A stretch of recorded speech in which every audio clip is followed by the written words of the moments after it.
Olá, bom dia amigos e amigas do canal Dica de Hoje.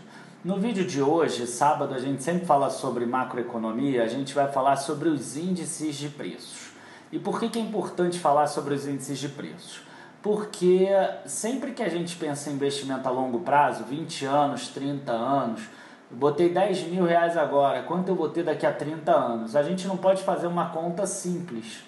Se a gente fizer uma conta simples, mesmo que ela seja aí composta, né, multiplicando juros sobre juros, a gente vai ter um resultado errado lá no final, porque tem aí uma perda do poder de compra por causa da inflação do período. E aí a gente tem que escolher qual é o melhor índice para deflacionar isso. Para algumas pessoas vai ser o IPCA, para outras vai ser o INPC, para outras vai ser o IGPM, para outras não vai ser nenhum desses, você vai ter que criar o teu próprio índice. Então, é interessante a gente ver aqui os determinados índices que já existem, até para evitar que tenha lá no comentários coisas dizendo assim, o índice do governo é muito ruim, ele é muito baixo, ele não serve para mim, etc, etc. Enquanto isso, já curtam o vídeo, se inscrevam no canal, compartilhem com os amigos e a gente já começa depois da vinheta.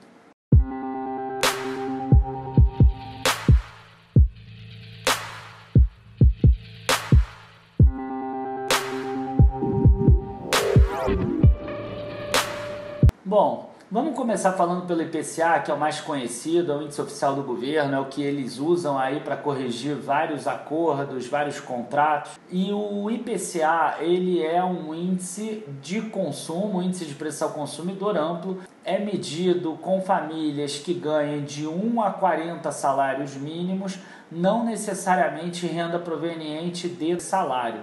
Ele é medido em várias regiões aí metropolitanas, Rio de Janeiro, Porto Alegre, Belo Horizonte, e dentre outras, como vocês já vão poder ver aqui nessa figura. Então, o que a gente tem aqui? A primeira coisa importante da gente perceber. Primeira coisa, o IPCA ele é dividido em vários subitens. Então, eles têm ali alimentação e bebidas, tem educação, tem comunicação, tem saúde, tem habitação. Então ele tem diversos subitens. Cada um desses subitens tem um peso que a gente já vai ver mais para frente.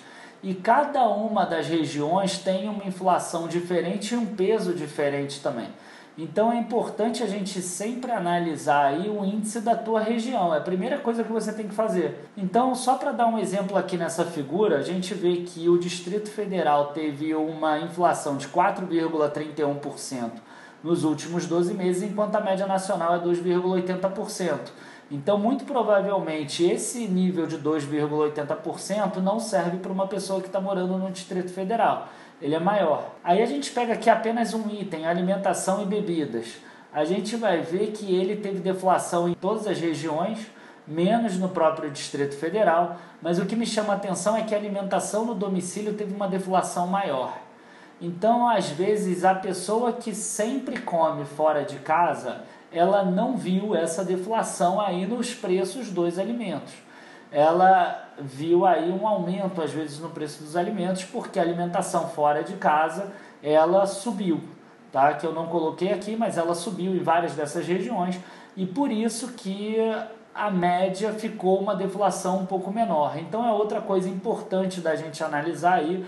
Cada item tem os seus subitens, então você tem que ver o que se adequa mais à tua estrutura de vida e à tua realidade atual. Nessa outra foto aqui a gente consegue ver os pesos de alguns dos itens que existem ali. Os principais aí a gente vê a alimentação, que dá em torno de 24, 25% se somar alimentação no domicílio e fora do domicílio.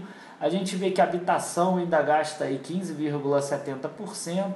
A gente vai ver 10,95% em despesas pessoais, 12% em saúde, e esses são os itens principais aí. O que me chocou aqui é a parte de cursos regulares, que tem muito a ver aí com a parte de educação, apenas 3%, 3,4%, inclusive menor do que comunicação, que é o do lado aqui. E aí existe um outro índice que tem uma metodologia parecida com essa do IPCA, porque também é um índice de preço ao consumidor, que é o INPC. Só que é um índice para baixa renda. Então ele pega de 1 a 5 salários mínimos ou 1 a 6 salários mínimos, agora me foge. Tem as mesmas regiões do que o outro, a gente vê aí, as mesmas que tinham antes. e agora a gente percebe, por exemplo, que a alimentação não é mais 24%, 25%, é 30%. A gente vê aí algumas mudanças, a habitação não é só 15%, é 18%. Então a gente vê que esses itens mais básicos acabam sendo uma inflação maior. Se você gasta aí 50% com habitação e alimentação, às vezes descontar pelo INPC é melhor do que descontar pelo IPCA. Um outro índice de preços aí normal que as pessoas usam principalmente para aluguéis ou para pegar aí a macroeconomia mais ampla e não apenas o preço ao consumidor são os IGPs. Os IGPs eles são divididos aí em 3 partes. 60% do IPA, índice de preço ao produtor amplo, antigo índice de preço ao atacado, 30% do IPC, índice de preço ao consumidor, que aí sim é próximo ao do IPCA e ao do INPC, e 10% do índice nacional da construção civil, que inclusive é o índice que corrige as parcelas dos imóveis na planta. Então, se você tiver aí 40%, 50% da tua renda gasta em um financiamento imobiliário, às vezes seja melhor você deflacionar pelo INCC, por exemplo. Tá? Se você gasta muito com saúde, existem índices que a gente não vai ver aqui que são relacionados à saúde.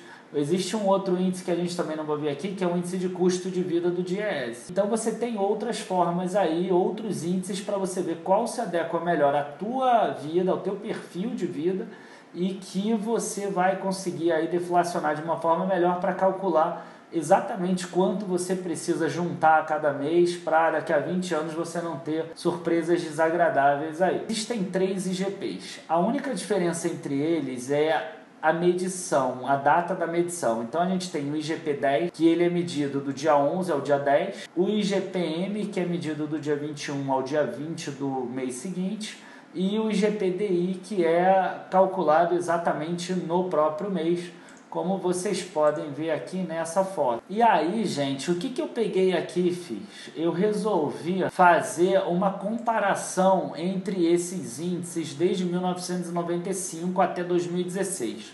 2017 eu não peguei ainda, mas é interessante a gente observar que o IPCA e o INPC, eles já a partir de 98 aqui, ó, eles andam mais próximos aqui, eles têm uma volatilidade menor. Enquanto o IGPM, ele chega às vezes a virar até deflacionário, como está inclusive agora em 2017, que não está no gráfico, ou como ficou em 2009.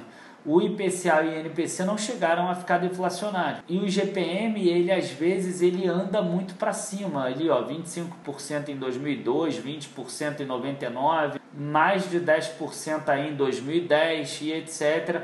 Ele tem uma componente aí por ter o índice de preço do produtor amplo muito ligado ao dólar. Então se o dólar disparar, ele acaba tendo alguns problemas aí extras. Tá? Então a gente vê também outra questão aqui. O IPCA ele ainda anda menos que o INPC também, embora eles dois tenham a mesma metodologia. A gente vê que provavelmente esses itens mais básicos aí, em um período de expansão da economia que a inflação aumenta, esses itens mais básicos aumentam mais de preço, e em outros períodos, quando a economia cai, eles acabam caindo aí mais de preço também, a margem se reduzindo, que é exatamente o que a gente está vendo atualmente com a alimentação. É claro que a alimentação teve uma questão da safra também, mas é mais ou menos isso aí que a gente consegue observar. Quando a gente pega o período completo, a gente vê inclusive que o INPC, que é o das famílias mais pobres, andou mais do que o próprio IPCA. Então a gente vê que o IPCA é o índice que teve aí a menor variação em 22 anos, e muito por isso aí as pessoas acabam olhando ele desconfiado. Às vezes realmente anda aí 2, 3% em um ano, e a pessoa ela vê que o plano de saúde dela subiu mais, ou a escola subiu mais e etc. Mas a escola ela só representa 3%. O plano de saúde está dentro de saúde, saúde é 12%. Mas quanto é plano de saúde nesses 12%? É um valor muito pequeno. Então a gente tem que ver exatamente aí quais são os custos que você tem para colocar exatamente aí os pesos certos para você. Eu vou colocar ali nos comentários os lugares para vocês conseguirem tirar essas informações, e aí sim vocês podem adequar o índice de vocês aí e vocês poderem fazer o próprio índice de preços que vocês têm na vida de vocês.